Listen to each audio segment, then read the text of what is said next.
diferença de alguém que tá numa situação de guerra, de conflito, para alguém que tá numa situação urbana? É a mesma, o mesmo jeito de exercer a profissão, de exercer o tiro? Como funciona? Então, ambos têm a mesma função, ambos têm a mesma habilidade. Tá? As duas finalidades são acertar os alvos. Tá? Porém, a natureza do trabalho ela tem exigências diferentes. Um sniper militar, ele para ser um bom sniper militar, por distâncias muito longas, ele tem que ser um atirador muito habilidoso. Não tem como ele não... Tá? Ele tem que saber interpretar o clima, saber a queda balística dele, tem um monte de coisa. Mas qual é a diferença grande dos dois? Assim, é que o sniper militar, ele geralmente atira no inimigo, que o inimigo é um estado, tá? A polícia, ela não vive um inimigo com fronteiras. Nós não temos fronteiras, entendeu? A gente vive uma guerra irregular. A nossa guerra é crime organizado, é narcotráfico, é uma guerra irregular, é uma guerra que vive dentro do nosso quintal, tá?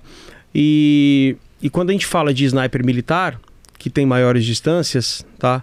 Mas ele tem uma tolerância maior de erro do alvo, porque o sniper militar, o que interessa para ele é o resultado morte. Ele não tem muito efeito colateral, ou tem efeitos colaterais, ou tem efeito colateral distinto do efeito colateral policial. O efeito colateral policial significa a morte de um refém.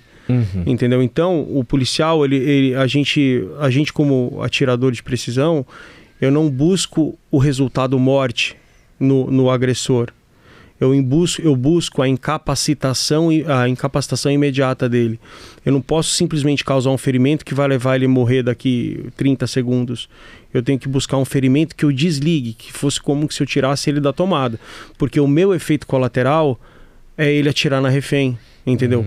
O meu efeito colateral é pegar numa parte dura de osso que um estímulo do cérebro dele, por exemplo, faça com que ele tenha um espasmo e contraia o dedo e aperte o gatilho, mesmo que involuntariamente. Então eu preciso acertar num ponto-chave no qual eu causo um relaxamento nele. Esse relaxamento faz com que o tiro não saia em direção à vítima. Então são propostas distintas. E o atirador policial, ele acaba atirando em distâncias menores do que o militar, até pela geografia das cidades. A gente tem distâncias menores. Se a gente pegar, por exemplo, a Faria Lima, tem 40 metros.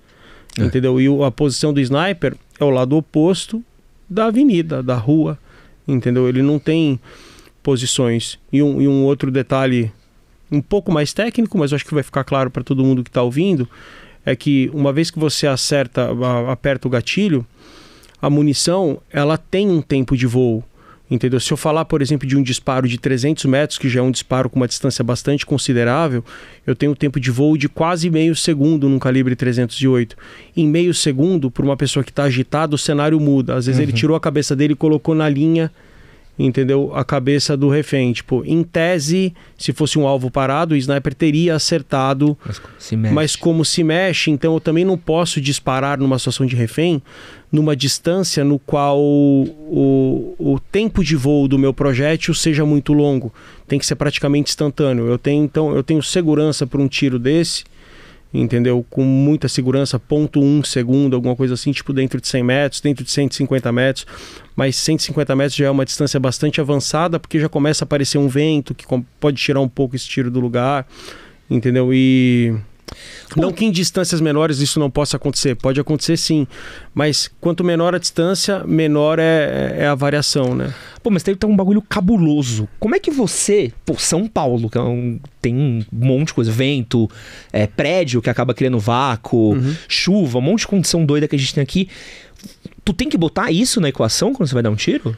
Sim e não, entendeu? Para efeito de estudo, de calibração de arma, sim, entendeu? Para efeito tático, não, entendeu? Em distâncias inferiores, assim, tipo, ou distâncias de até 100 metros, eu tenho uma variação muito pequena, porque eu tô dentro de uma trajetória muito tensa do tiro. O tiro ainda tá muito robusto nessas distâncias.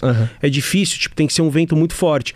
Se ele mudasse tanto assim... Tanto, não que ele não mude, ele muda, mas ele vai mudar um pouquinho, entendeu? Se ele mudasse tanto assim, seria impossível, por exemplo, você disparar de dentro de um helicóptero, entendeu? Sim. Você tem uma cortina de vento ali que é um furacão, salvo engano, eu não entendo muito de helicóptero, mas se eu não me engano é um vento de 200 km por hora que sai da hélice, entendeu? E assim, é possível você disparar da aeronave, tá? tem uma mudança. Obviamente que você não vai disparar numa situação dessa, né? Numa situação de tiro de comprometimento, que é com refém. Mas você dispara com precisão, você consegue acertar o teu alvo em distâncias razoáveis, entendeu? Basta você conhecer um pouco de queda balística e saber os efeitos que a tua aeronave pode fazer no teu tiro. Tudo é estudo, entendeu? Tudo tem um estudo por trás. O que você não pode ter, por exemplo, dentro de uma operação policial são ideias, entendeu? Ideias são perigosas. Não queira reinventar o que outros já fizeram, entendeu? Você tem que aprender com o erro dos outros. A gente dentro do GER tem um histórico de muito bons atiradores. A polícia de São Paulo, ela tem muitos bons atiradores, entendeu? Então ali acaba sendo, abre aspas, aí um covil de snipers. Tem policiais lá dentro que são muito habilidosos e que já fizeram muito desse trabalho, entendeu? Todo mundo lá tem um guru, entendeu? Eu tenho os meus gurus, eu tenho as minhas dúvidas ainda no tiro e eu, graças a Deus, tenho para quem consultar, como eles no passado também tiveram os deles, entendeu? E aprenderam muito. Isso vai se repassando, né? Qual que é o tiro mais longo que você deu? Mais em operação? Pode ser. Pode ir em operação e fora. Só pra gente ter tipo, em treinamento eu chego a tirar 1.000 metros, 1.200 metros a tiro. Entendeu? Em operação, 80 metros. 80 então, diferença é bem menor. É por causa dos desenhos de cidade. Mais longe do que isso aí, eu acabo estando no outro quarteirão. Entendeu? É o máximo que eu consigo, entendeu? Existe campo dentro de cidade para fazer tiros de até 300 metros que, por exemplo, com o surgimento do novo cangaço, não sei se você entende o que significa isso. Não conheço. Novo cangaço sim, sei. Aquelas quadrilhas que invadem cidades, aterrorizam, disparam para todos os lados, explodem bancos. Isso é chamado de novo cangaço, porque com armas diferentes e com propósitos um pouco diferentes, né, com vítimas diferentes, digamos assim, eles acabam imitando lá a pá do Lampião. Então a gente chama de novo cangaço. Então se a gente for pegar ruas de bancos, que geralmente são em ruas centrais, e ruas centrais são as ruas compridas, a gente tem campo para 300, 400 metros, mas já é um tiro onde o efeito colateral, por ele acontecer na madrugada, ele já não é algo que preocupa muito o time tático, porque a hora que a polícia chega, esses caras já estão dando tiro na rua há alguns minutos, entendeu? Quem tinha que se esconder já se escondeu. A hora que a gente chega no cenário, somos só nós e eles, entendeu? Então, com conhecimento, com uma boa luneta, uma arma bem zerada, a gente consegue ter bastante sucesso nesse tipo de operação. Esse que você assistiu foi um corte do nosso podcast com o Pedrinho Sniper. Se você quiser assistir a ele completo, vou deixar o link aqui no lado. E vou deixar também um outro vídeo que você possa gostar muito também. Aproveita, não esquece de se inscrever no nosso canal para mais momentos aí do nosso podcast. Valeu!